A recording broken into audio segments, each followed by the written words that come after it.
TikTok Facebook YouTube लाइभमा बसेर अब चाहिँ यो राजा बन्छन्, अब यी चाहिँ प्रधानमन्त्री नै बन्छन् भनेर यो भन्ने ज्योतिषहरू लु न हजुर, मलाई पनि एउटा साइट हेरिदिनु पर्यो कि आज अन्तिम महिनामा म नहुँ भनेर योजना भयो, कहिले पर्छ होला त यो साइट हेरिदिनु पर्यो हजुर लु न।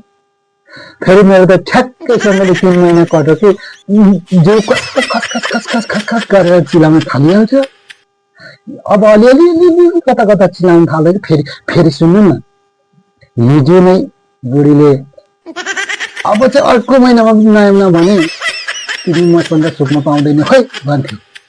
अब मरिएन त, लिन प्रभु लिन हजुरहरू, मलाई एउटा मात्रै साइड जुराइदिनु भयो क्या, अर्को नाकको अन्तिमतिर अब घामै लाग्दैन।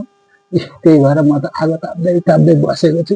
लु हेर्नु न, फेरि यो माथिको जस्तै हालत भयो भने त हेर्नु त, त्यो भिडियोमा देख्नु भयो नि, त्यस्तै भयो भने म त मरेँ नि हजुर।